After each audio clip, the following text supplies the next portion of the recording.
is. It certainly is. Indeed, indeed.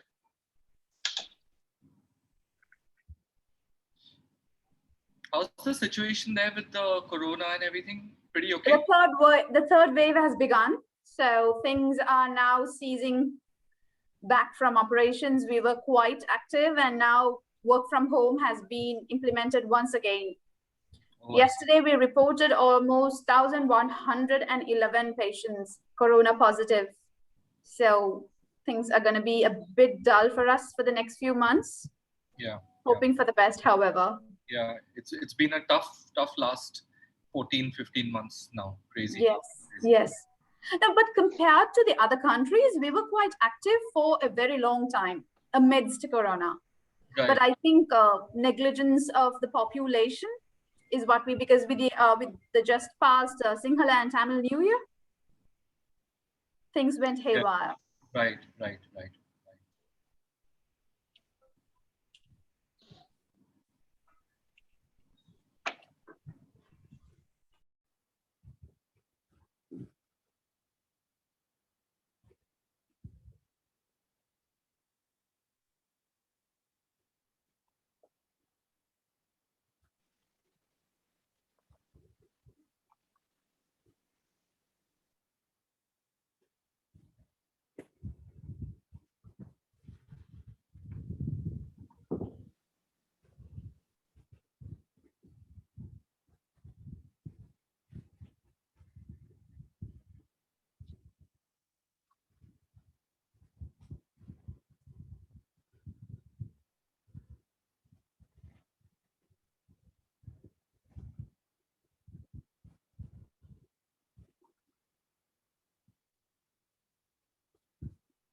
Thank you so much, all of you. And after 2 minutes, again, we will be in silence. And after that, we will go live.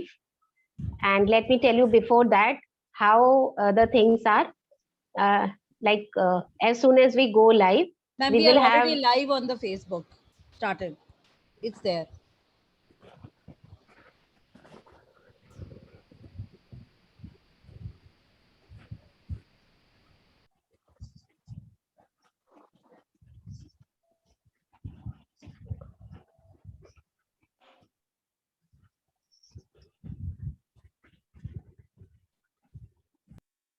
Ma'am, may I play the video now?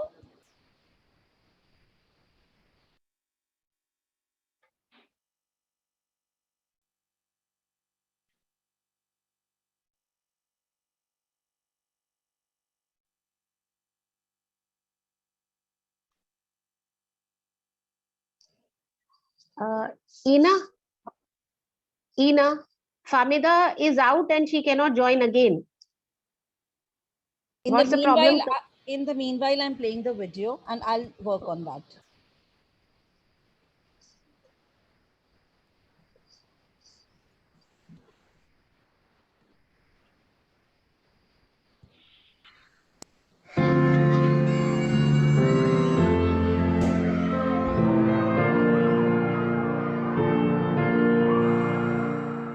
Lately, I've been thinking, I want you to be happier.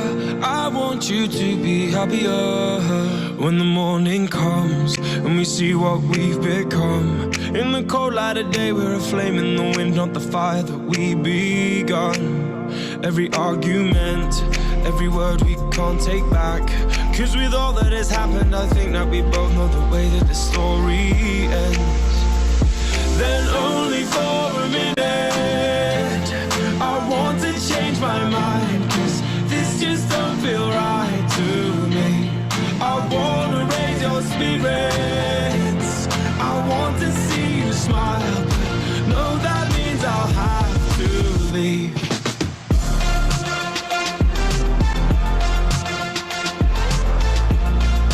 No, that means I'll have to leave. Lately, I've been thinking, I want you to be happier. I want you to be happier. When the evening falls and I'm left there with my thoughts and the image of you being with someone else, well, it's eating me up inside. But We ran our course, we pretended we're okay. Now if we jump together, at least we can swim far away from the wreck we made. Then only for a minute, I want to change my mind, 'cause this just don't feel right to me. I want to raise your spirits, I want to see you smile, but no, that means I'll have to leave.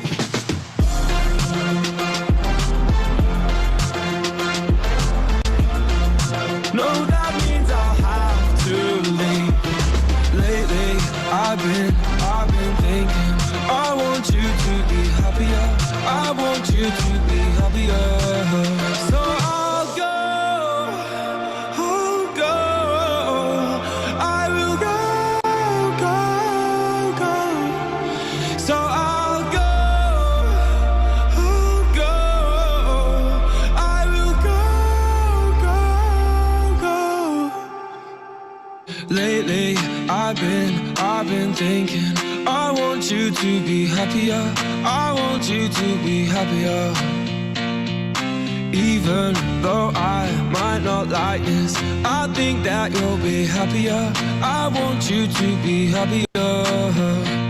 Then only for a minute, I want to change my mind, 'cause this just don't feel right to me. I want to raise your spirits, I want to see you smile. No, that means I'll have to leave.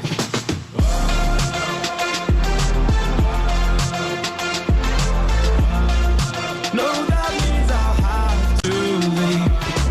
Lately, I've been thinking, I want you to be happier, I want you to be happier. So I'll go, I will go.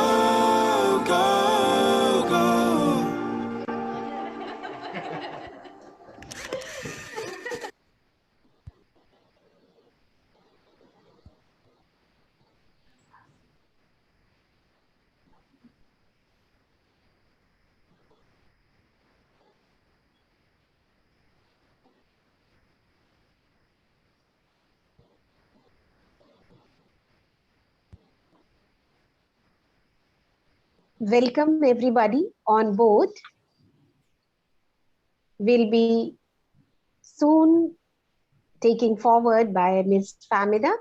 Before that, I would like Ma'am Manisha Anvekarji to make us. Manisha ji, are you there? Yes, I'm very much there. Yes, please. Can you make us to breathe? Sure, or why not? to have some breathing or exercise? Sure. Thank you so much Right. for this. Right. First of all, welcome everybody. And it's a beautiful evening. Very peaceful too, because I see all good faces over there. I cannot make myself visible because I would like to keep my video off at the moment, but never mind. So I always tell everybody that whenever you would like to have instant peace, this world is for instant things nowadays. So if you are looking for instant peace, just take a deep breath. And as you take the deep breath, just see that breath going in from your nose to your throat, to your chest, and till your abdomen. And as you are doing that, imagine that all the positivity, all the goodness of the universe is going within you. You are feeling calmer, you are feeling relaxed. Peace is entering your body. And as you exhale, see your breath coming from your abdomen to your chest, and from there through your nostrils out. See all negativity going out, your worries and stress of the day, everything going out. Take another deep breath in and imagine that you are seeing those words PEACE going inside of you through the nostrils And with every breath you take, you are feeling at peace. You are feeling calmer. You are feeling relaxed. That PEACE going everywhere from your heart. It's going in the blood and taking it everywhere from head to toe and from toe to head.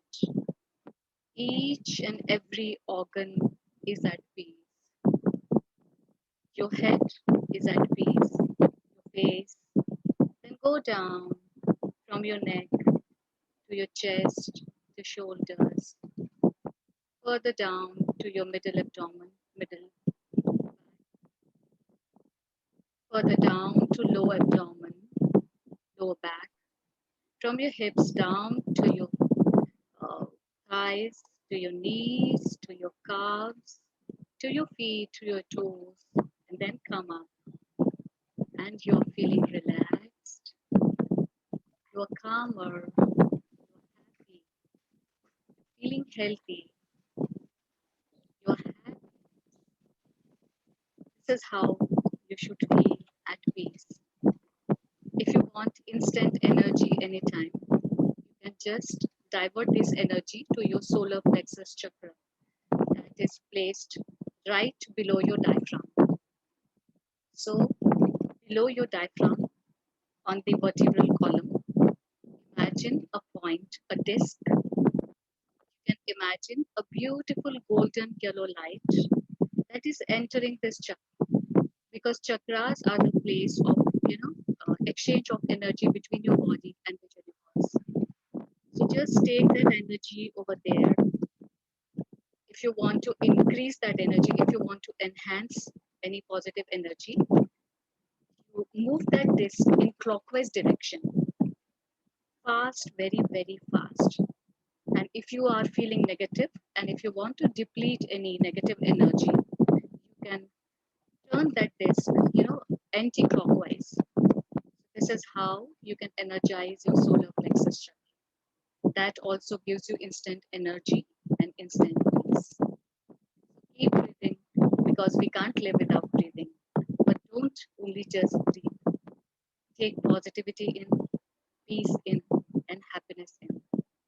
I wish everybody a beautiful evening and beautiful life ahead. Femidaji is there, so over to her now.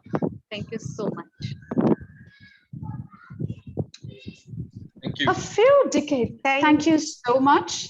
Thank you so much for covering in for me. That was a technical glitch that seemed like a never-ending challenge for me, but thank you so much for the patience. Well, a few decades back, when we referred to peace, it was a life and a community free of war or violence. Now, every time the term peace is referred to, it means nothing more than the ability to seek tranquility in order to see the world through clear and clean lenses, and to be simply able to live a happy life. We are in the middle of the week, and it is a beautiful and glorious Wednesday evening. And here I am, Famida Mohammed, moderator of today's session, wishing all wonderful souls an exciting and thrilling Wednesday evening wishes. Once again, let's unfold the box of Pandora to unveil the truth of what peace is all about and why is it so important to be at peace. Today, while I was at office during a meeting, the phrase, why we do what we do, was deliberated upon in a comprehensive manner. Hamida, can you come on the screen, please, because you're not visible?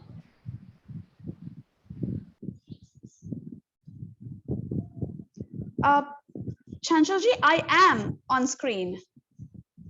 My video is on. Video is off.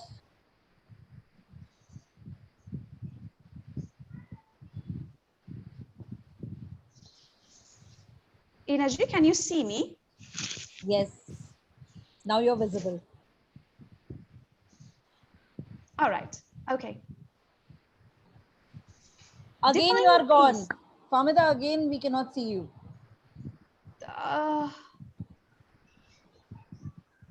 Visible. Visible now? Yes. Okay. Defining peace cannot be confined to living a tranquil, peaceful life. It's just not happiness. It is much more than we ought to think. It's about understanding the world as it is and being able to live as responsible citizens and understanding the true purpose of human life in order to make the best version of ourselves and to the world as it is. However, today, it is my duty to understand how, in understanding the summit, the platform that has been available to the access of all those who seek the right directive and perfect guidance to take the baby steps towards making that giant leap in reaching their destiny, which I believe remain common grounds to all. Thus, it is my utmost pleasure and in introducing 3H Companion, an organization who believes in working together with individuals in answering their problems about work, life skills, and management with 3H, the head, the heart, and the hand. It just doesn't teach life with its thoughts and the intensity, but it has the power to change so much more. Love, respect, patience, good laws, and fair justice are the best instrument it believes in when working together in order to succeed with integrity. Developing education by empowering students, parents, and teachers socially, mentally, emotionally, spiritually, and professionally through workshops, sessions, and training programs with a vision to create passion with compassion and more smiles.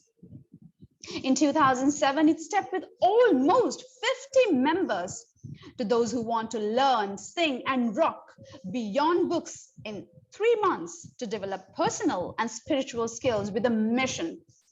Each one, teach one. It has risen to thousands. Small steps of each member from different place and profession made it a big contribution in the field of humanity to create a difference in self and others' lives with constant feedback. However, the learnings and beyond books and syllabus that has been uncovered by 3H Companion has brought together learning with games to cinema, outings, and visiting Balwadis to bring smile to them.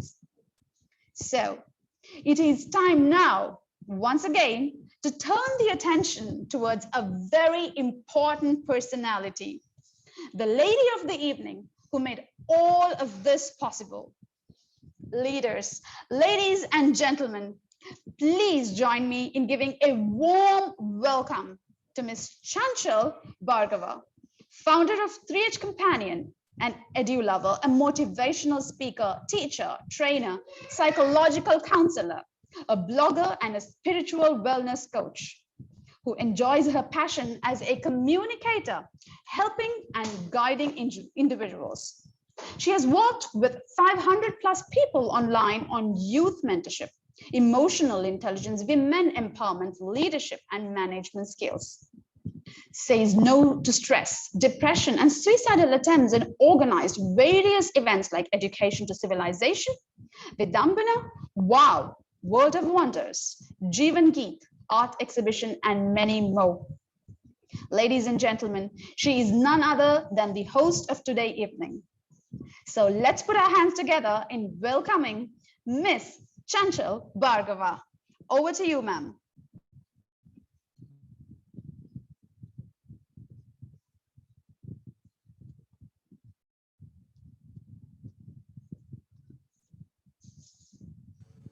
Ma'am, You're on mute. You're on mute. You're on mute, ma'am. Okay. Thank you so much, Famida, for your wonderful frame of words introducing me. I'm honored and touched. And my namaste, Hare Krishna, and warm greetings of the eve to every person joined us here. Just in few words, I would like to say that we can never give to others what we have instilled in ourselves in the first place. And this is very true, that if we want to create peace, we should be the first one to instill within. Our soul is always at peace. Now the two things which we have work upon are mind and our body. Body also, we do lot of things. We make up our face to look beautiful with many of the things. We go to parlor and you know that what not we do to be beautiful. But think about, do we have smiles? Because peace begins with a smile. It's not one person's smile, but one person's smile can make more persons smile. So I believe that we should always smile. What happens, like today, you might have seen some technical errors, but then we all were smiling, beautifully talking, interacting. And I should thank Dr. Manisha that time she also made us to breathe, taking out all stress, all distress, and taking in positivity, smiles, peace from one another. Thank you, Manisha ji. And if we talk about our mind, we can feed it positive.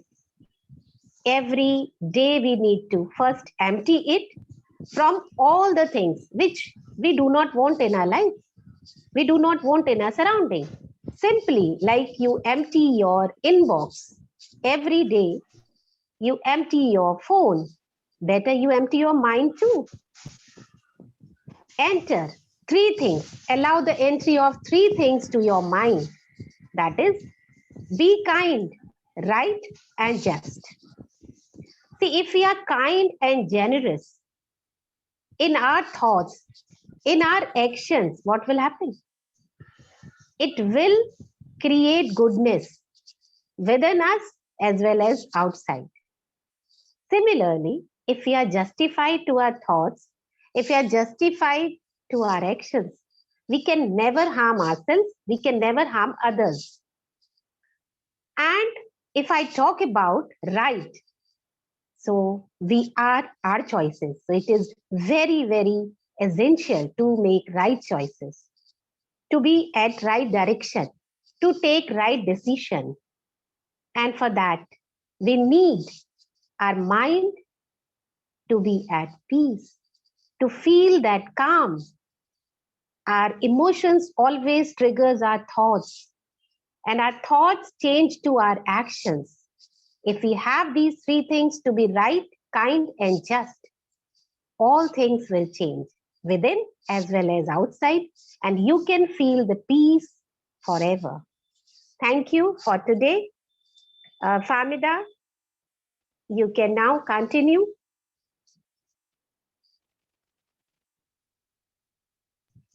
Thank you so much for those words of wisdom, Chanchal ji. And now, moving in, it is all about peace, isn't it?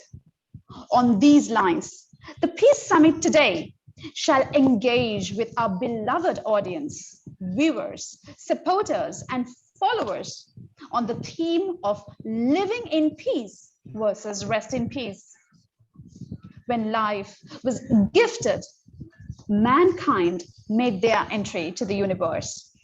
We were vested not only with the responsibility of reproduction, but to return the gift to God through what we become. When does a person reach his or her fullest potential? It is through living, reflecting, learning. The theoretically proven cycle of learn, unlearn, and relearn. Every successful person who has emerged to be an iconic personality is sure to have understood, accepted, and implemented this in their lives, both personal and professional. A person who is happy at home and miserable outside, or a person who is successful in their professional journey and feels empty at home. Both these scenarios sadly do not make anyone eligible to be at peace. To spotlight on the true leaders, it is my pleasure that to be at peace and to live at peace, a statement that this summit is going to prove nothing but the truth. Hence, it is my utmost pleasure in acknowledging and shedding the spotlight on inspiring and influential leaders who have made this possible today, beginning with the host of the event, Ms. Chanchal Bhargava, and the entity that has brought the eminent personalities together to discuss how can peace be attained and prevailed throughout this beautiful journey called life. The time has now arrived to dive into the most important segment, and this is where I have been vested with a golden opportunity in interacting with world-renowned personalities, iconic leaders in their respective fortes. Ladies and gentlemen, more than proud and immensely pleased in introducing our ceremonial guest of the event, an actor, a cricketer, a media personality, MC, and global ambassador, Tribes India, Government of India, former Delhi cricketer, films, an actor of films mostly like Brastachar with Rekha, Mithun, and Rajnikant, Saudakar with Dilip Kumar Sahib and Raj Kumar Sahib, directed by Subhashji. Presently, he is a master of ceremonies, having done 2 events with the humble Prime Minister of India, Shri Narendra Modi ji. Owning his own film production company, AV Network, he is also the Goodwill Ambassador of Tribes India, Ministry of Tribal Affairs, Government of India. Ladies, please join me in extending warm and heartiest welcome to Mr. Abhinav Chaturvedi. Thank you for being with us and gracing this occasion, sir. Namaskar and good evening, everyone. Thank you, Famida, for such kind words. I'm eternally grateful to Ms. Chanchal Bhargava, the founder of director of Create, Mr. Harish Sharma, Mr. Ashok Gowda, Mr. Apurv Sharma, Mr. Rajesh Bavega, and Jatin Pranchpay, whom I've known and followed his game a lot. And you can see right above my head is the India cap, which is there. Fellows here, it's a very beautiful evening, and I just tested positive yesterday for COVID, but certainly not dampening the spirit. And this exercise which we did for breathing actually has perhaps risen the oxygen levels already yet before I check the oximeter. It's so much you've said about me, Kamila. I'm really grateful to you. I will get to know a lot of people. Of course, I followed Jatin throughout his career while he was batting the left-hand great former cricketer of India and a national selector too. I think it's very apt and very beautiful. You know, if we are simply at peace with ourselves, then perhaps we'll be at peace with anyone around us, whether it's our family, whether it's our children or our friends, our fraternities, it's important, very important to be not at war with yourself. Because most of the time, if you're at war with yourself, it's all here, finally. As my mentor, Sunil Gavaskar and Vishnu Singh Bedi Sahab always used to say, it is mind over matter. So if you allow yourself to be, things to take over you, it gets bad. I could have always excused myself from this wonderful summit and said, "Oh, I got COVID," but it doesn't matter. It doesn't really. I would have missed out on this opportunity of getting to hear a lot of people who are coming from respective um, backgrounds and their own experiences of mine, and it's an honor. It's a delight, and I think in our Indian system of spirituality, we keep ourselves very cool, and it really helps. It has helped me a lot. Um, I mean, so you just keep that, like in my personal case at the moment when I'm going through, just keep that damn thing there. It's not into my system at all. I don't even feel anything. In fact, I have a small little cricket ball in front of me right here in my bed, and I just keep doing my acupressure with the seam, and it works. It really works because I keep these kind of things around me, which keep me at peace with myself. Yesterday night I was watching Delhi go down by 1 run. Um, Despite knowing the fact that I was under medication and stuff like that. It's really keeping uh, your mind above everything else and be at peace. Um, and it's more timely because in the world which is being faced up with the worst of the pandemic that we've seen in our lifetime, is something which is unprecedented. And the very fact that we've chosen this subject, मुझे एक film का एक गाना याद आ रहा है. If you allow me, I can sing 2 lines of it. लग जा गले के फिर हंसी रात हो ना हो, शायद इस जन्म में मुलाकात हो ना हो. लग जा गले के फिर ये हंसी रात हो ना हो, शायद फिर इस जन्म में मुलाकात हो न हो. लग जा गले, हमको मिली है आज ये घड़ियां नसीब से, जी भर के देख लीजिए हमको करीब से. आपके नसीब में ये रात हो न हो. So the idea is to just go on to celebrate the way we are giving today, to make the best most of it, as if there's no tomorrow, and just be happy and keep smiling, because certain muscles in the body are in the face are going to brighten up the people's life. And thank you so much for. I'll just be very brief in my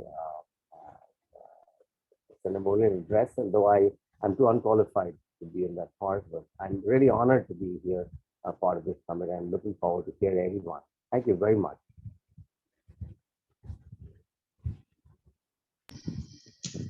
Thank you so much, Mr. Abhinav Chaturvedi. Not only your words, but your mesmerizing voice has engulfed us with nothing but happiness and motivation at this moment. Thank you once again for having graced your honorable presence on this special occasion. Thank you. Thank you. Ladies and gentlemen, that was just one special guest. We've got more. Let me tell you why. Now, I've got a question. Do you know why everyone must work? For their paycheck, isn't it? This is what most of us think why we work for. But my next special guest is another influential and an inspiring leader who believes that work and business is an opportunity to express ourselves, to make something better, definitely ourselves and for the community. Well, it is time for me to introduce this very special guest, who is an entrepreneur himself in the industry or sector of finance and insurance. He is a consultant of finance and insurance himself and the owner of Sashi Health and Insurance Consultants, who are into conducting seminars, lectures, awareness campaigns, and help desks. They do various insurances in educational funds, mortgage funds, marriage funds, vacation funds, and you name it. Well, finance does definitely plays a huge role in our lives. Fine, let me not surprise you anymore. So put your hands together while I welcome our next special guest, Mr.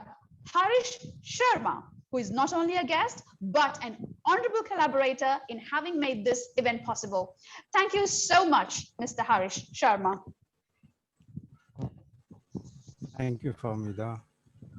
See, for my duty as a financial consultant is to bring peace in everyone's life. By planning their future, I just bring peace in their mind. And for me, the full form of peace is what he calls that, please ensure all can enjoy. PEACE. Please ensure all can enjoy. So that's what I ensure all my clients enjoy the future. So I think that I'll keep it short because we are already running late. So that's it, ma'am. Harishji, can you please repeat what you said? There's something very profound. Thank you. Yeah, the full form of peace was that part? Yeah. No, as a financial consultant, my duty is to bring peace in everyone's life. By planning their future, I bring peace to their life, because once their future is planned, say they live a peaceful life. They know the retirement, everything will be sorted out because they are already planned with me. And for me, as I said, for me, the full form of peace is please ensure all can enjoy. PEACE. That's it. Thank you. Famida, you can take over from here now. Thank you so much for having patiently making us understand what peace is. Repeating it once again, please ensure all can enjoy. So let me also take the responsibility during that session that we are all at peace and that I take responsibility of peace itself. Thank you so much once again, Harish Sharma ji. Well, second special guest and our third guest is nonetheless another renowned and iconic personality who has made his way through as a former Indian cricketer who started his cricketing career by debuting for Mumbai in Ranji Trophy in 1992 and played briefly at the international level in 1998. Sadly, he couldn't continue playing due to a freak ankle injury. But our speaker has been a benchmark of strength and resilience, where his passion for cricket and sports didn't just stop there. He recently served as a member of the BCCI Senior National Selection Panel.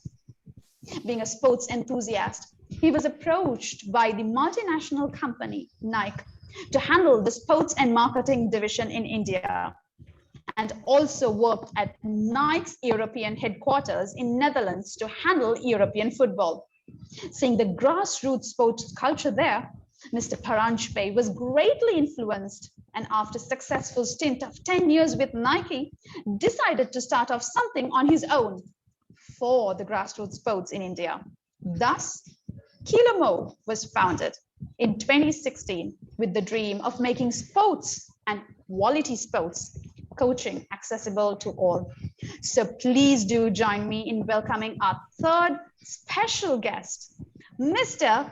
Jatin Paranjpe. Sir, the floor is all yours. Uh, thank you, Famida. Thanks, Chanchalji, for having me here. It's always nice to interact with different people. So nice to see Abhinav after so many years. I had have fond memories of you, and I also know that you played a very high level of cricket. So it's great to be on stage with a fellow cricketer. That's always Thank nice. you. That's an icebreaker. I enjoyed the breathing section, Dr. Anvekar. Thank you very much for that. Felt really nice. I actually am a daily practitioner of meditation. I started it about 14 or 15 years back, and I always tell my friends that that's the best 20 to 30 to 40 or 5 minutes a day or whatever you spend. That's the best time of the day for me, and I continuously try and encourage my friends to try it as well. I'm not a taught meditator. I just sit down and just be.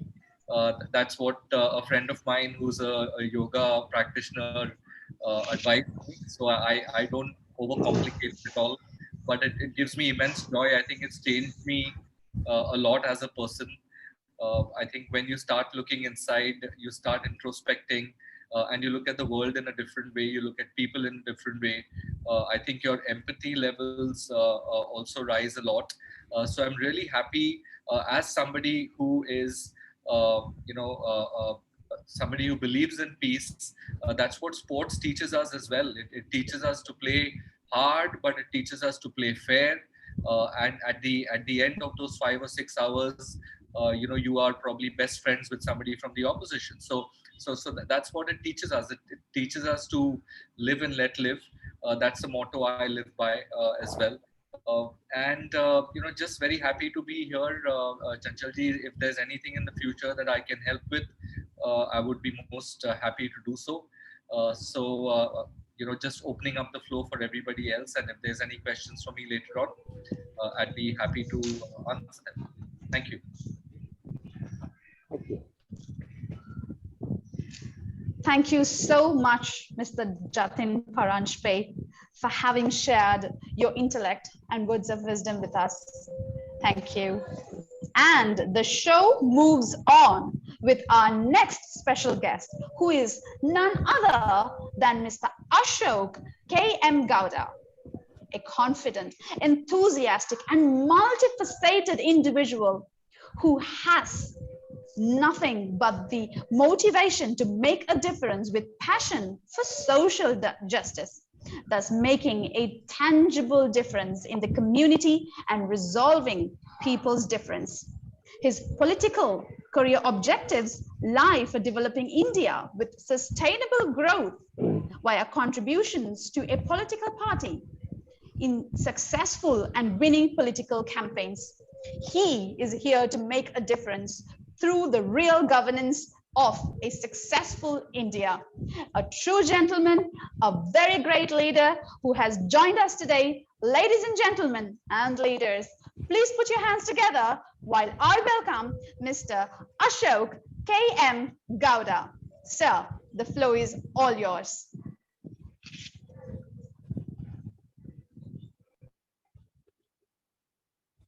Kindly unmute yourself, Mr. Ashok.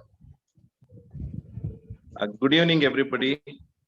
It's wonderful day on this first day of lockdown in Bangalore, second lockdown.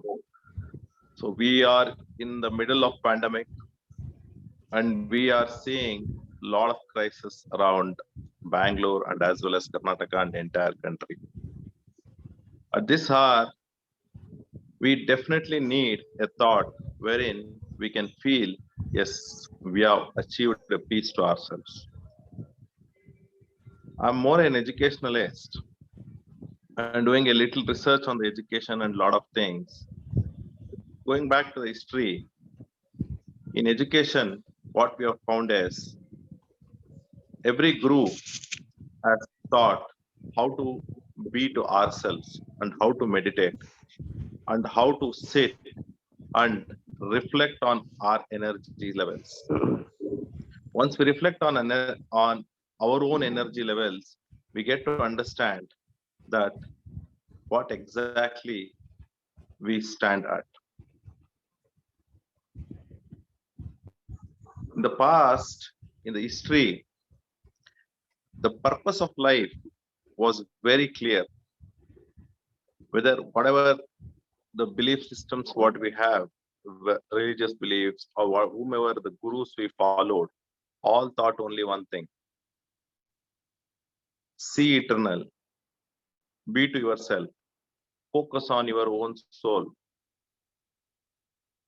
Madam Chanchal has started a good initiation saying head, heart, and hand. Head, heart, and hand should consolidated to be consolidated at soul level.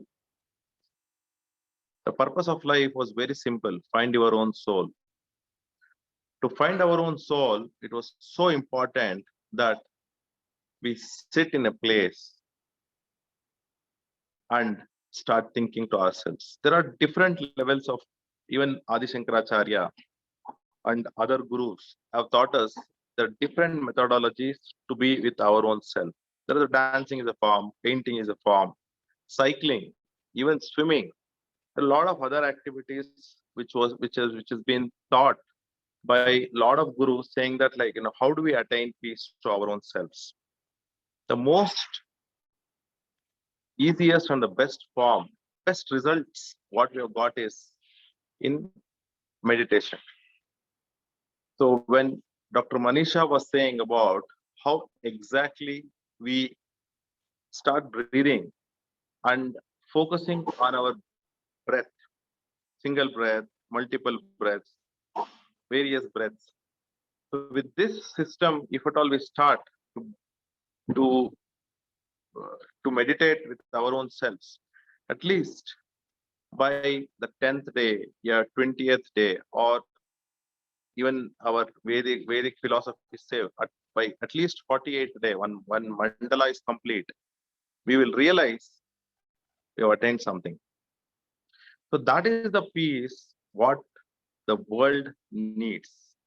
And we can just start, and it does not need any resource. It just needs a simple guidance by very simple people around us.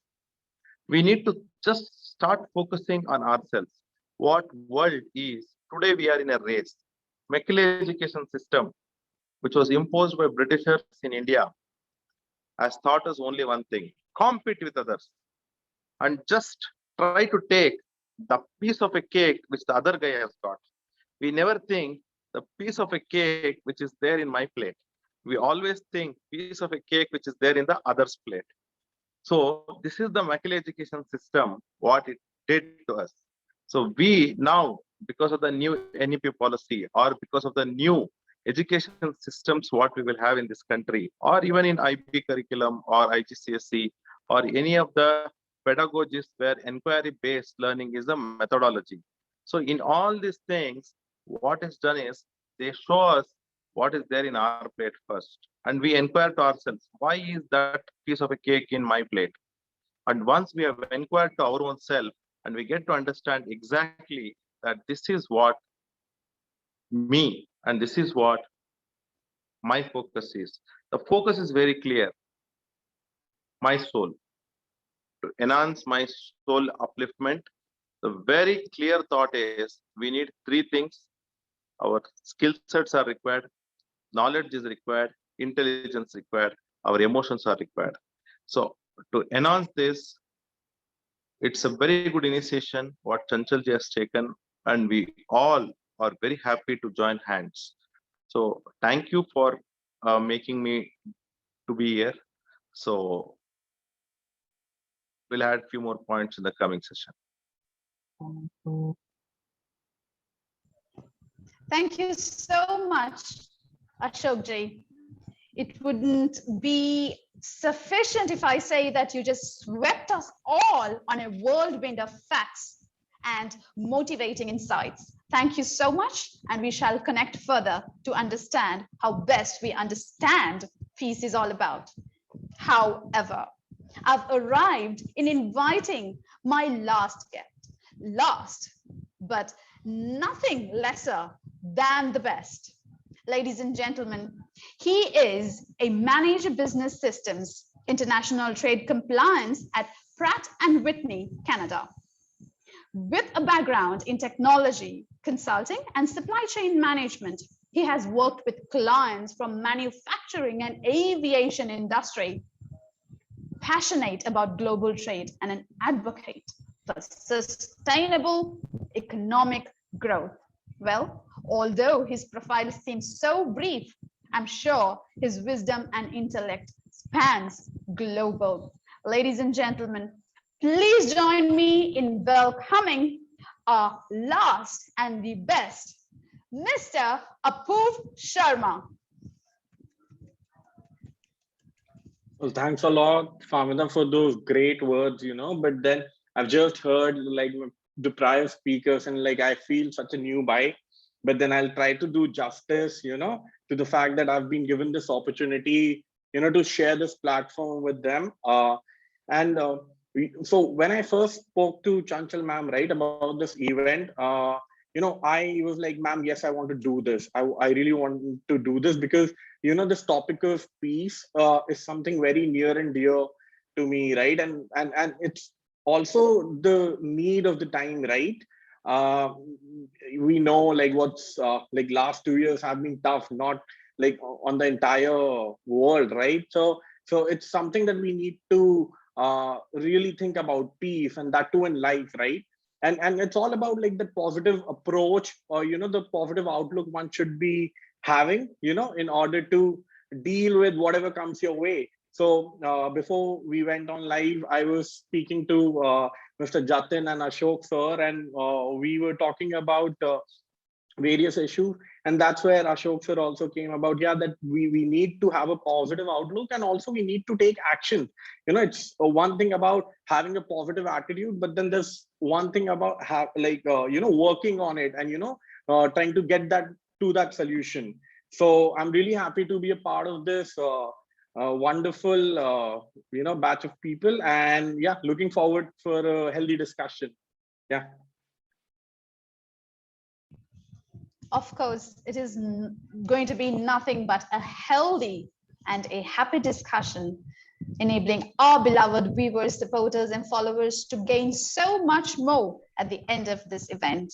Yes, it's time to dive deeper into the main event, the Q&A session. But before that, don't they say life always is full of faith, and there is the light at the end of the tunnel. So it is now time to bring some beautiful light, beautiful colorful lights into this show. So may I please invite the beautiful host, the lady of the evening, Ms. Chanchal Bhargava, to take controls, and the ceremonial guests and the special speakers to please join us in lighting the lamp. Ms. Chanchal.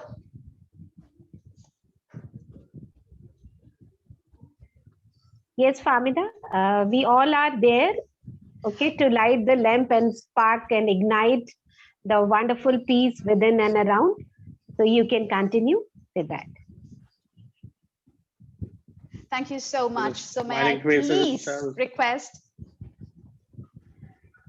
Ina ma'am to do the needful, and let us all join in igniting that light and rekindling that spark within us to join hands, collaborate, and work towards the betterment of the community for a better tomorrow.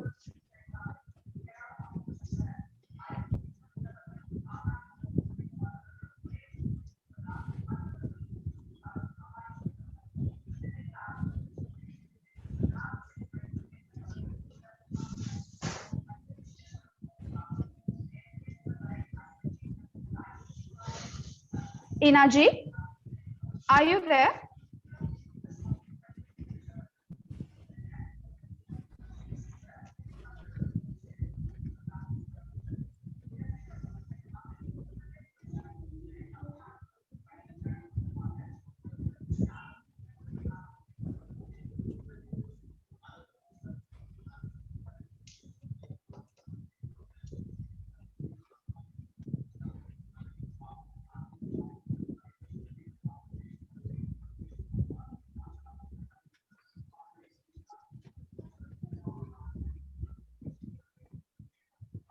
Miss Chanchal?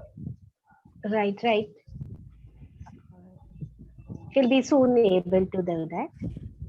All right, so until then, let's engage with each other, because this is a summit where everyone shares their beautiful words and wisdom rather. So yes, till we ignite that spark.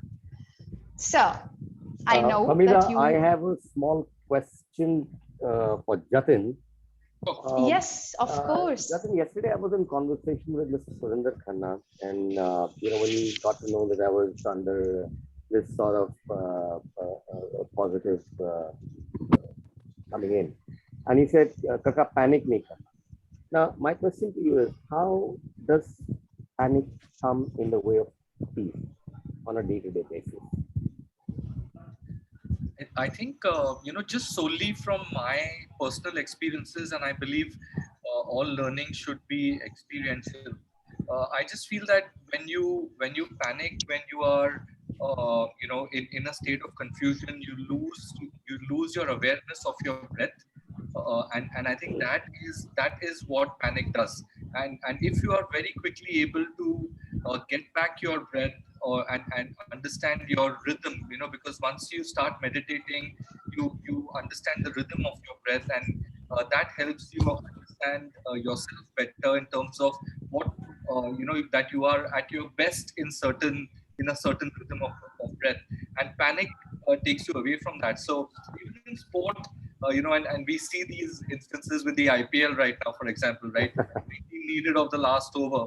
But when you see the guy or the guys at the crease, you will see that they are lost in themselves. What they're really doing is either concentrating on their breath, or they've given their conscious mind a toy to play with. So Sehwag, for example, used to sing. Now, this was advice from a psychologist to him. I know. If you do Kishore Kumar number. Yeah. We used to do that. Yeah.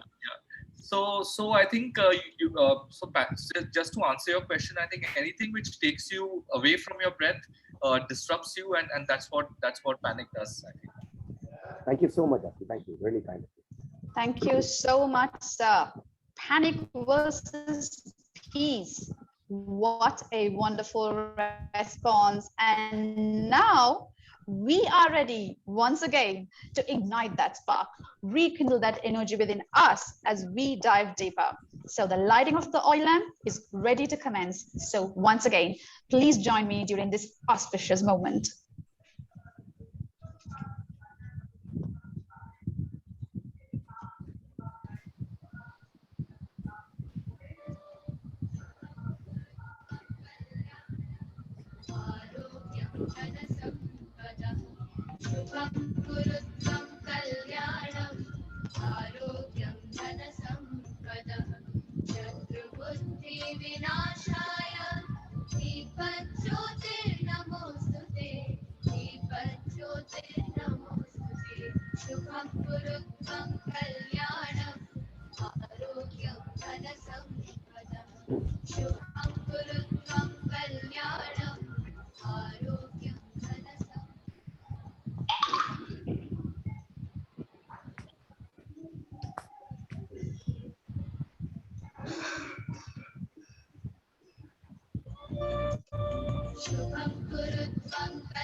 Ashok sir, as you were saying, everything is happening digitally nowadays. Even the lighting of the lamp is happening digitally.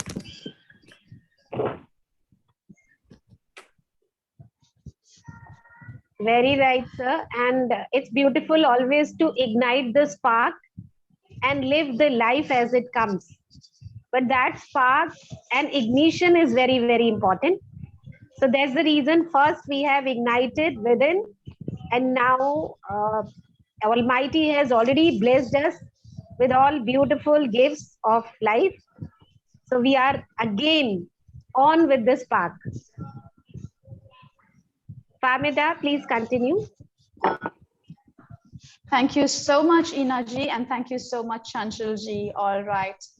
The auspicious moment has come to an end while we unveil the most much awaited segment of the evening. Once again, the Q&A session. Well, in lieu of time, and especially of the terrible delay that I also did, yes, it's my accountability. I need to take responsibility of it. Thank you, Dr. Manisha, for covering up for me. I would kindly request all speakers to limit their responses to a maximum of 2 to 3 minutes so that we could cover as many aspects about peace and life in its original context. So, Apurvji, you seem to be very relaxed. So I'm going to shoot the very first question towards you. Well, to begin with, is life a business to deal with? What are your thoughts and dealings about this? Great question, by the way. So is life a business to deal with? Well, see, if we lived in an ideal world, right, I would have answered your question with a simple no. But we all know that we don't live in an ideal world, right? Like, I can't call this world ideal, knowing that today in the most severe times, unprecedented times, at least for our generation, like we've not seen anything like this ever before, right? Probably our parents or grandparents would have, but yeah. So, and when we see like, a country like India, with an impeccable medical infrastructure, and what it's going through today, the system have, collapsed and down on its knee. And then you hear this news that, life-saving drugs and oxygen is being hoarded and sold in the black market. I ask you, like, at what cost? A life. Have anything to offer, then you're on your own. So where did we go wrong? Where did humanity go wrong? Right? I asked, and I asked myself this question, and the answer I got was greed. Okay, human greed is the most endangering. Like, it possesses the greatest risk to peace. For me, like, I think both peace and human greed are like negatively correlated and cannot coexist together in an ideal world, and don't get me wrong, greed is not just about money. Okay, greed is also about an individual wanting to feel superior over others, right? Greed of wanting to feel superior over others, be it human over animals, be it men over women, be it the privileged over unprivileged, religion over humanity, and like being straight over being gay. So we have everything, right? And I say this with immense like sadness and like immense guilt. But yes, like, I think in the current world, right, life is like a trade, it's like a stock market. Like, one's life is valuable compared to someone else's, and that's not what God initially had it in his mind, that, oh, okay, life would be more valuable compared to the other one, right? So we see that today people who cannot afford there are people who cannot afford a proper food, shelter, and proper education, proper medical care. So we see all this, and like every day when you log in, you switch on your television set on your news channel, right? You come across all that's happening around the world, and it's sad, but it's true, right? But given us one exceptional gift, right? The gift of hope, right? The gift of hope. It's something very beautiful, I'll say. And I myself, I'm a believer. Like, I believe in the good that exists in the society, and there's a reason to it. Like, today, all of us have gathered, and we are deliberating about this topic, that about rest in peace versus live in peace. There's a reason to it that we've gathered and we're discussing about it, and the reason is we all care, right? We all care. We care, and we want to bring a change, right? And we want to we of the world, of an ideal world that we want to live in, right? So like, concluding my answer, like, to answer your question, yeah, like, honestly, it should not be life isn't like a trade or like a business, but in current world it is. But then we have hope, and that is what keeps us going on, right? So yeah. Well, couldn't have been articulated any better. A gift of life given upon to us. And there we go, complicating it so many developments. Look at the era we live now versus 2 decades back. We could simply witness the developments that we, mankind, have boasted upon on this very earth.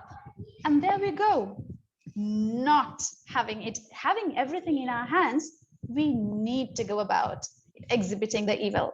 But that brings me to Mr. Harish. So they say that money is the root cause of all evil. Do you first agree to this? If you do so, what are your thoughts about it? See, agreeing on this, I'll just quote a quote by Mahatma Buddha. Once he said, "Everything in excess is poison." That may be money, that may be power. So you can't say money is the evil. You can say everything, because see, first of all, one should understand their needs and wants. What is the difference between needs and wants? Like this, needs are just basic: food, clothing, and shelter. But people start comparing with each other. They just compare themselves with others. See, they have this, why don't we have this?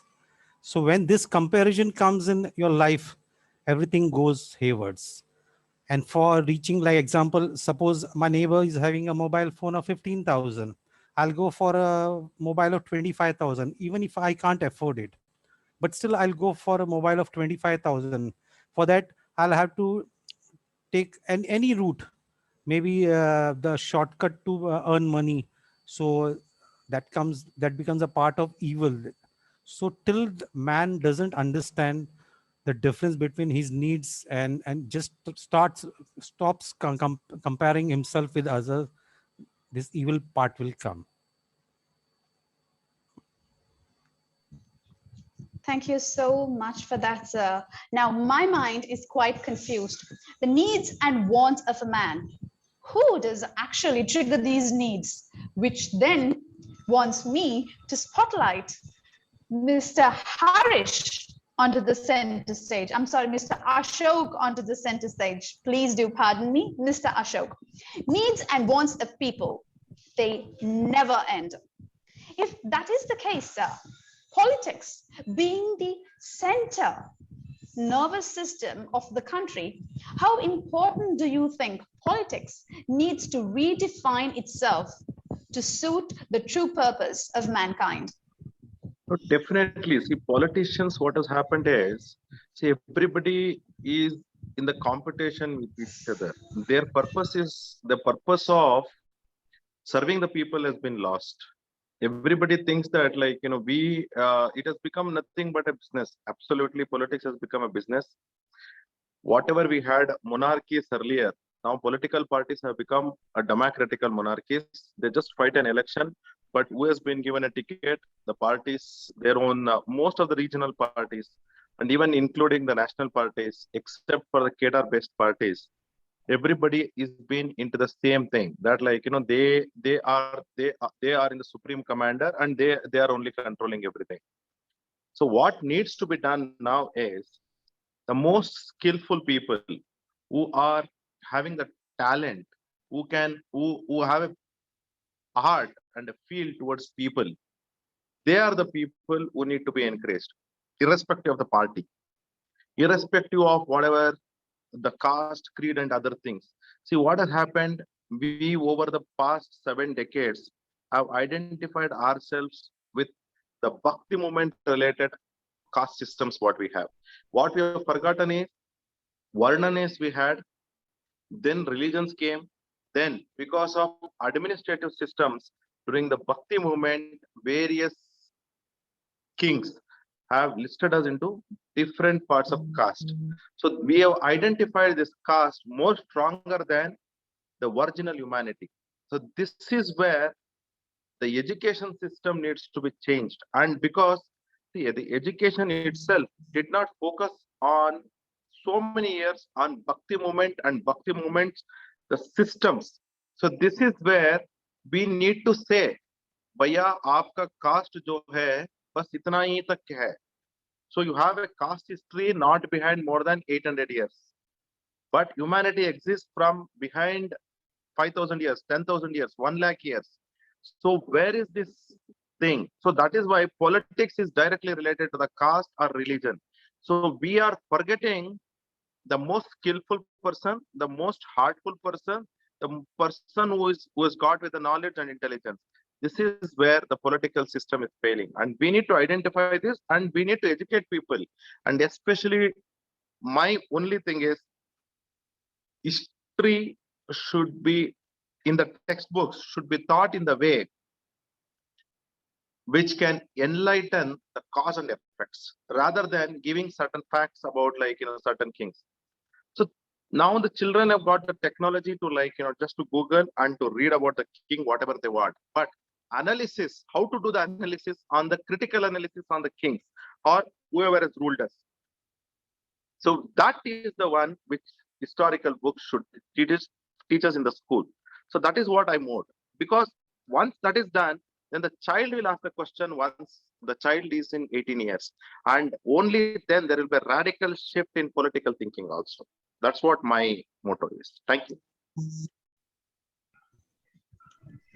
Knowing the cause and the effect, as I stated before, why we do, what we do, for who. If these three elements are found and identified accurately, then we've got the right solution in hand. Thank you for that, Mr. Ashok. Business, finance, politics, well, these may be quite dynamic sectors, but never fills life with colors like sports. Mr. Jatin Paranjpe, here I come to you, sir. Life can be colorful with sports. Sports is something energetic, vibrant, that gives us the drive to always stay on our foot. What is your thoughts of how one can fill life with colors? There are the obvious reasons which have been well chronicled, documented. Playing sport or engaging in an outdoor activity for a while releases endorphins, which is the happy drug. So that's the kind of neurological conclusion which people draw. There's obviously the physical advantages of it. There's the physiological advantages of it. There are psychological advantages of it. But if any of us on this group go back to our to our childhood years and try and recollect what would be one of our most favorite memories, I would guarantee you that 7 to 8 times out of 10 it would be about a sport or an outdoor activity.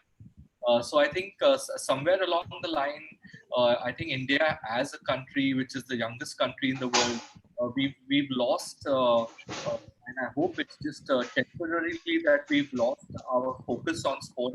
I can see that for the last 10 or 15 years, we are now coming back to sport. There's a huge amount being done by the education board for it as well. CBSE recently announced that they will make a 60-hour, a 60-minute session of sport daily as a compulsory inclusion in the curriculum, and this will be graded as a subject. So that's great news for India as well. But I think that is how sport, once you start playing sport, it starts adding color not only to your life but also to your family's life. It adds color to your friends because you're playing as a team.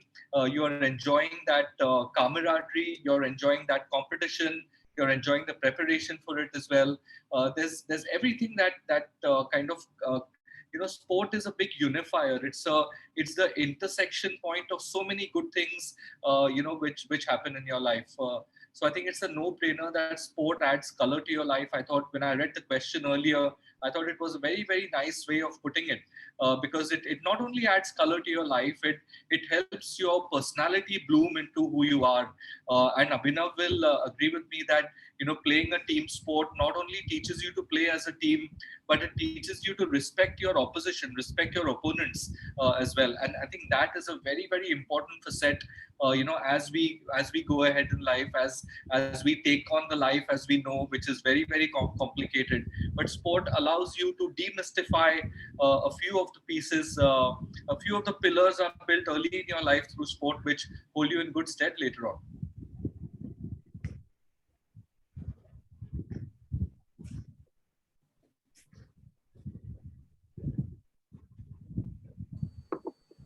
Famida, you are on I mute. think you're on mute. Pardon me. So let me repeat. Science and life, a perfect blend for a colorful life. And Jatinji, the credit of this beautiful question goes to none other than the beautiful host and the lady of the evening, Ms. Chanchal. Thank you so much, Ms. Chanchal, for giving us this question. And thank you so much, Mr. Jatin, for answering this. However, well, if life can be colorful, it needs a blend. It needs human to understand how to have a perfect balance. Now, we live in a materialistic world. It would be quite impractical to be negligent towards the accumulation of wealth. And moreover, the security of SEM. I need to safeguard the wealth that I've earned. Nonetheless, it is also the sole responsibility of mankind to sustain themselves, irrespective of the income. Mr. Harish, please do let us know your thoughts and how people can earn the income that they want to and also have self-sustenance without being too greedy or too materialistic that actually can impact negatively on themselves and those around them. See, people want to secure their future, and of course the best way, everyone knows, that is to plan their finance in such a way that they don't have any financial issues in their future, like for education, higher education for the kids and everything. So for that they need money, but it's also important that they should plan in such a way that whatever they are earning, it should be planned in that much only. What happens, like I was in Europe, the difference between the people staying over there and people staying in India is that people over there, they first save money and then spend money.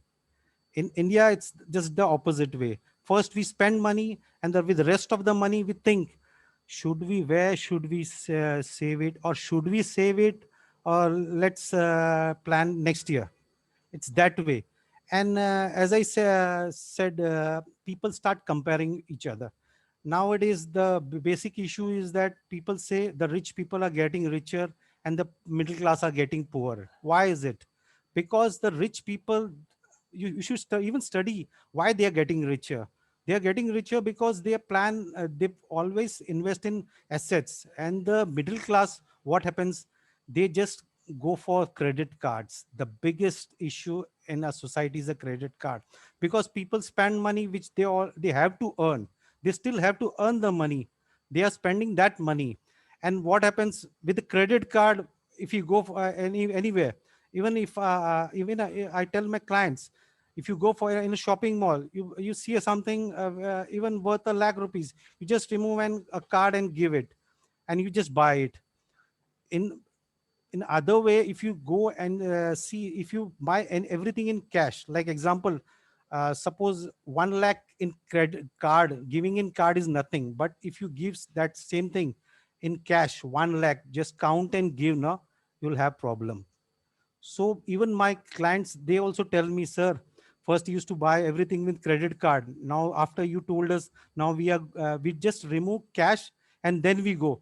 And I have a 20-second formula for all my clients, where whatever they want to buy, first they take the thing in their hand. Just for 20 seconds, talk to yourself. Is this important to me? Do I need this? Is this more important than other things I needed? When you answer, you can't lie to yourself, of course. And when you get the answer to all those things, of course, 80% of people will not buy things they don't need. So that is the main issue. People buy things just because they have card. The day people start buying things on cash, everything will come down. That's it.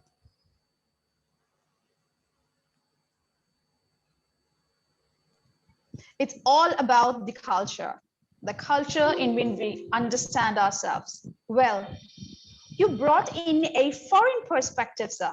That means that although trade has grown global, our culture still remains local. So let's talk about global trade now.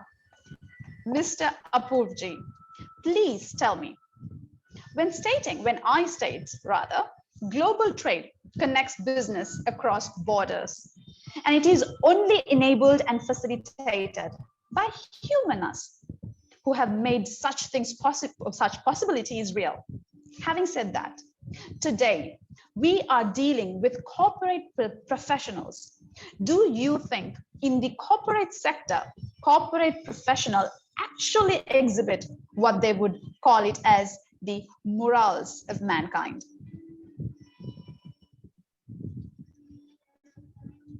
In mankind or morals in a corporate environment, right, is like a fairly new concept for businesses, right? And we refer it to have in our business language as like the corporate social responsibility, a way to run your organization in a sustainable way. But there was a time when sustainability was as relevant to business as a fork in a sugar bowl, right? At best, a box to just check, and at worst, an impediment in the pursuit of making profit. But times change, right? And now you'll see these global CEOs on various platforms, telling people that, this is how our organization is bringing about a change. This is how we are giving it back to the society. They show you their carbon footprint and, the positive impact that they're making on the community. So we need to first ask ourselves what brought about this change, right?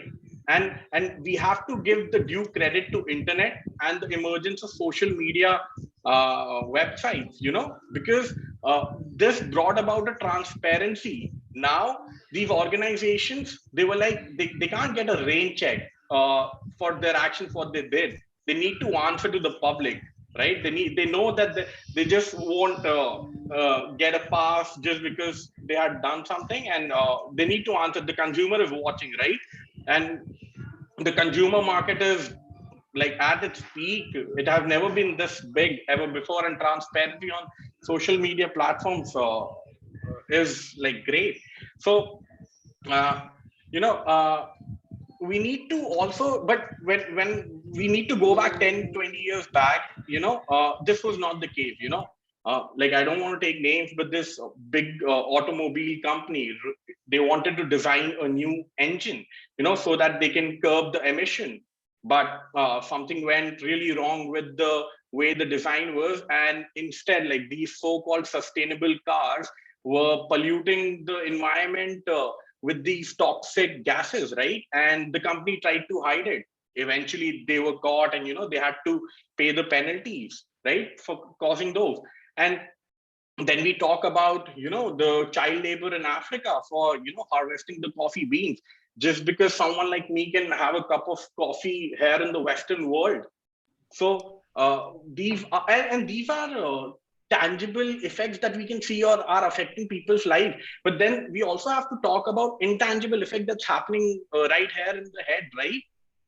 As a kid growing up, I watched these fair and lovely ads, that you apply to for girls, like you apply to this cream to yourself, and you will have better prospects at job, you'll get a nice groom and all. Like, come on, since when did talent and success depend on the color of one's skin, right? So, and it's very sad, that these companies were propagating these ideas into the society, and at that point of time, I didn't even realize it, or I didn't even have that perspective to look at it from that way. But see, sustainably and responsibly is the easy part. What comes after it is the difficult part. These companies, they need to invest in people, technology, new processes. And because like what they were doing, what I'm talking about, the few example I just mentioned, right? How different is it from, someone like a George Floyd being discriminated by the law itself? Like, we know the Malalas too, right?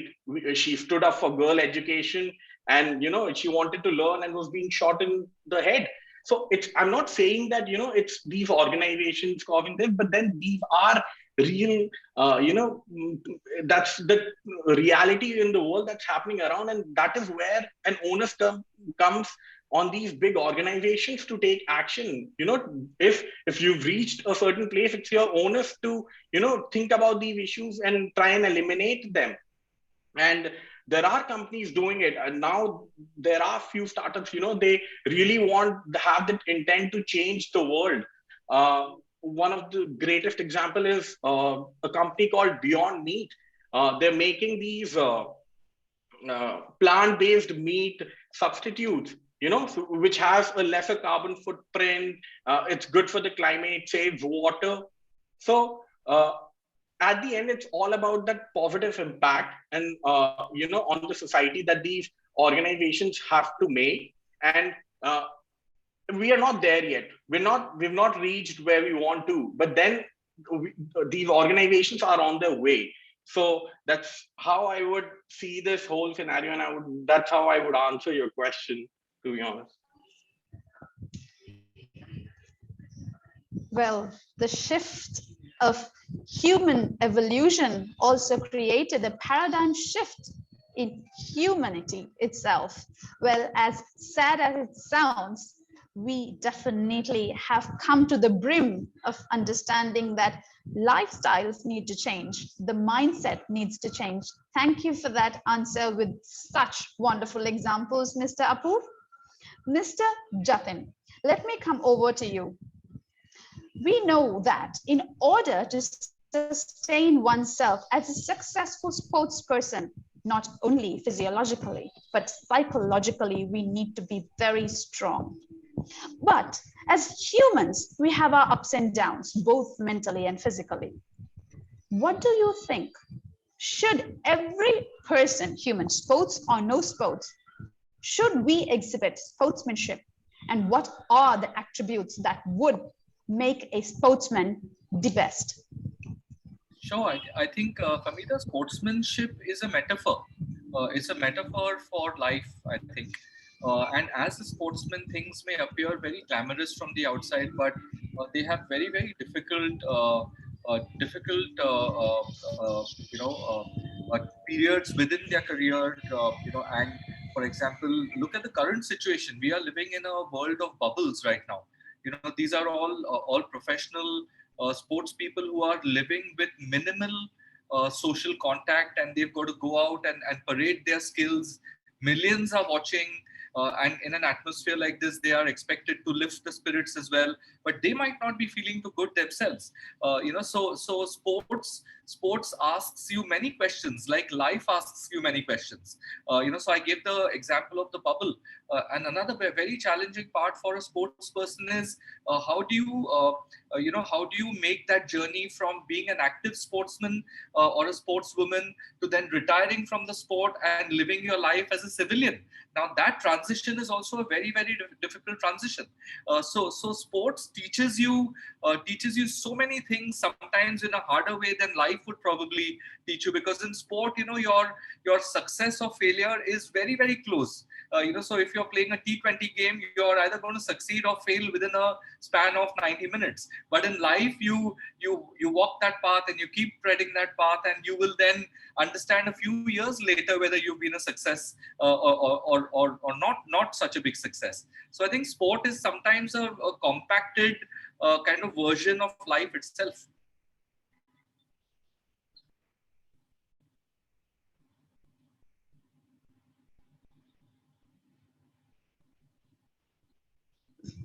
Sports is life itself. Well, yes, it was an answer related. Yes, sports can bring life to color. Then why can't it be life itself? Thank you so much, Mr. Jatin. Now let me move again to Mr. Ashok. So now money, material, life, survival. The basic terms of survival, these three components are quite essential because without shelter, without food, and without money to buy these components of life in order for us to survive, mankind is not going to survive. Now, politics and governance. How are we going to put these things together to be order to help mankind and humanity to be brought back into full swing action? See, basically what we have forgotten is the technology what is there as of today. It was not that the technology did not exist several thousand years back. What our forefathers, especially in a country like India or even in ethnical religions like Egypt and China or in Greece or even in Mexico, what they actually focused is on the human soul upliftment rather than the luxuries of life. The post modernization era or industrialization era has focused more and more on the luxuries of life. So what we actually miscalculated is we have given more and more luxuries for everybody, but what we actually thought we did not focus is on the optimization of resources, whether it is governments or anybody else. So optimization of resources, especially when it comes to distribution of our resources. So some people have got more, some people have got less. I'm not saying about the physical assets. What I'm trying to say is about whether it is water, whether it is on access to potable drinking water, or whether it is hygienic sanitation, or whether it is basic necessity of power, or the basic shelter, or the qualitative sanitation. Let's assume for a woman. So what we have not optimized is exactly on this. So what we actually need to focus is on about our basic programs. See, we as a world claim that we have qualitized the life in certain parts. But why is this pandemic happened? This pandemic is a classic example of not maintaining a good healthy environment somewhere in China. So the one person has visited a market which is not hygienic, and the virus has mutated into 3 or 4 different live animals. So this is the thing, the pandemic has spread to this extent, believing the theory. So what is the need of the day? The need of the day is the optimization of resources. When it comes to a lot of parts, we have not focused on that. We need to focus on the healthy habits, and we need to focus on the hygienic habits. India is the only country where the maximum vegetarians are living. And why is, I'm not promoting a vegetarianism or the sattvic food or whatever it is, but it is, if you can digest a good non-vegetarian food, yes, do practice. But the point is about the system wherein we can easily digest, that has been lost. Whether the system to clean up and to have a process for it, we have not developed. And at the same time, we are giving permission to everything. The government is not responsibly acting in a lot of activities, especially in distribution of the basic necessities in terms of a good qualitative life. And I'm speaking only on the basic resources. I'm not even speaking on the wealth part, only on the basic resources. That is where again and again and again, the governments need to be reminded that the resource optimization, the basic resource optimization is not proper. I conclude with this. Thank you so much, Ashokji, for that insightful answer. And now we have come to the conclusion of the Q&A session. But I do have a common question. Well, the theme of the question would be the power of voice. Well, I leave it to my esteemed guests to choose who will take up the question, but it's about voicing out. As recognized individuals, as iconic personalities and renowned leaders, our voices are heard. When we speak or when they speak, people tend to turn and give us attention to what we have to say. What can I learn from this person who has started speaking? Will anyone take up the chance in answering how important is it to voice opinions, voice justice in order to attain what is important? I think Abhinavji is going to take it, but he's on mute right now. Okay. Thank you, Jasmine. Well, I think it's very important to speak your mind out, because it may be under agreement or it may be under disagreement. That's not the issue. But the point is that the moment we paid a lot of price as a nation in terms of being silent at a lot of times, and I think the Gen X, the next generation, and of course ours also, it's very important to address a certain issue. It's like going back to cricket again and drawing that analogy, that you've got to come behind the ball and address the ball. I mean, you can't run away from situations. So even if you have a certain point of view about a certain thing, which I've learned today from all you esteemed people, I mean, whether it's education, whether it's the syllabi, which we talked about by Shobhi, here is something which needs to be addressed. And if it is not addressed, then it will go into a kind of a back mode, and then it will dismember into something which is really not going to help anyone. So a dialogue is a must in that position. And once we have a very healthy dialogue, whether we may agree, it's the largest market-driven democracy in the world. So the idea is to just put your opinion across.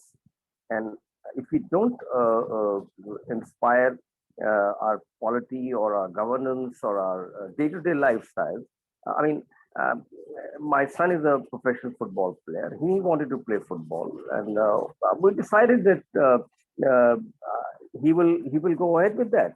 And I wanted him to take on with cricket, but he said, no, I want to play football. And in class 11th, he decided to go to England and train for Leicester. And here I'm seeing the results. So the thing is that if we take up an issue, be it at home, be it at your any workspace or any other, even if you're in disagreement with something, I think it's just to be voiced, because finally it's an opinion which may or may not result into something which is fruitful, but having expressed is very, very important, rather than not having said it all. Thank you, Abhinavji. Voice, the most powerful medium. I would just add upon to Abhinavji's few words. Please, see, sir. what is Ramrajya? Ramrajya is all about listening to the tag end of the person and addressing to his concerns, whatever it is. So that is Ramrajya. Not just once in the history or in our mythology, several occasions. Who are the best kings? Whom do you list as the best kings? Whom do you list as the best administrators? The best administrators or the best kings are the people who are heard to the voice of the people and who have addressed to those concerns. So those are the people who have actually whom we recognize over the thousands of years. Whether it is, I would just say, like Rajaraja Chola or Ashoka or Alexander the Great, or even to a certain extent, you name a king. Why do you remember that king? You remember that king only because he had heard to the voices of the mass. Whether even the Ottoman Empire, the first ruler. So certain lot of people, whether Egyptian Ramsey, you name a person, like, lot of people had heard to their people only then the successful government. See, if you don't have a ear, people will raise the voice as much as you can hear. Classic example was 1973 protest in Ahmedabad, which led to the nationwide JP movement and leading to national emergency. So that is the kind of the thing. If you don't have a ear, they will raise the voice which you can hear. So that is what will be the thing. The voice and listening to the voices is what Rama did. You can criticize Rama that Rama sent a Sita out of his palace to ashrama, but he heard to the voice. So that is what is Rama Rajya. I conclude. Yes, Thank you. very true, very true. And voice always makes impact. Unless it changes to unpleasant. So everybody needs to needs to raise the voice. And sometimes raising voice to oneself or talking to oneself becomes a necessity. And today in this moment, this is the biggest necessity, that we all are raising voices. We are here to conclude, here to express, here to make a voice here. So that is the reason we are here to exchange, give our voices, make people comfortable, and be pleasant to each other with smiles to create peace. And that's the beauty of today's session, that we all have made some or the other impact with our voices, with our colors of life, our experiences that were shared here. Thank you so much, each one of you, the wonderful participants, all gathering on Facebook, YouTube, and my special guest, my collaborator that has encouraged all the meaning and words to this session. So, Fatima, we can now take it to the last vote of thanks, please.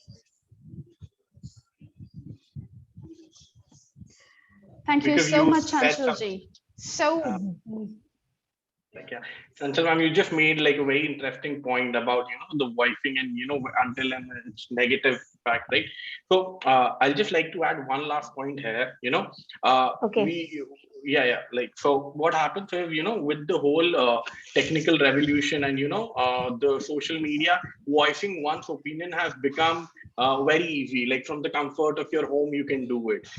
But that has also brought about something we called as online hate, like the internet hate, and that's eating our society today, right? People, friends, they fight over internet about stuff, about be it about religious stuff or their political beliefs, and it's just creating that negative impact on a society as whole.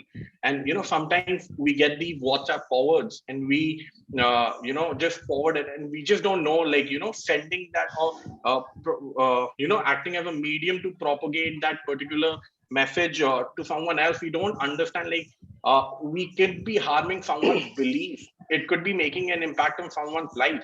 So that is also something we in, like next time, like I just hope, like if we get like a WhatsApp forward, right, we should be authenticating its source, questioning it, and instead of being a medium to propagate it further, we should be the one breaking this chain. And that is also true for something that we as a society should be doing right now, even with the whole COVID thing going around.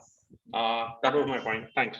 Apurvai already told, unless our voice becomes unpleasant or give a discomfort to others, because at the end it is what? How we make others feel. Whether it is a conversation or a communication or a halla bol or a debate whatsoever, it is our perspective, our perception, our attitude, our actions which make changes. So yes, we will keep all your views in mind, and we are looking forward to have that type of breaking the chain itself. But we have already started. We have started today, taking all pieces or the fragments together and building a frame of beautiful and calm peace today. Yes.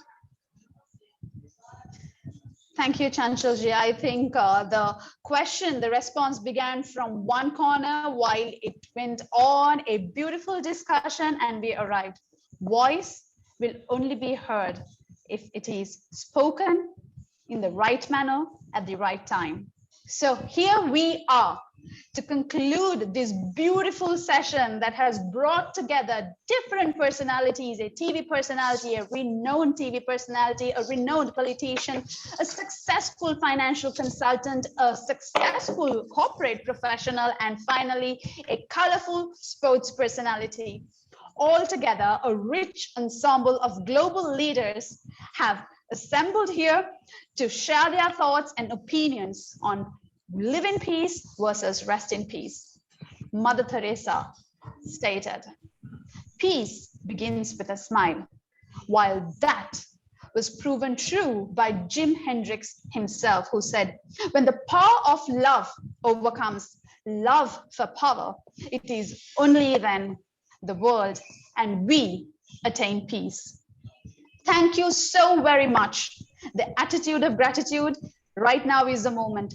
Thank you, Ms. Chanchal Bhargava and collaborator, Mr. Harish Sharma, for having hosted this wonderful event and brought together towards these eminent personalities together in sharing such wonderful insights.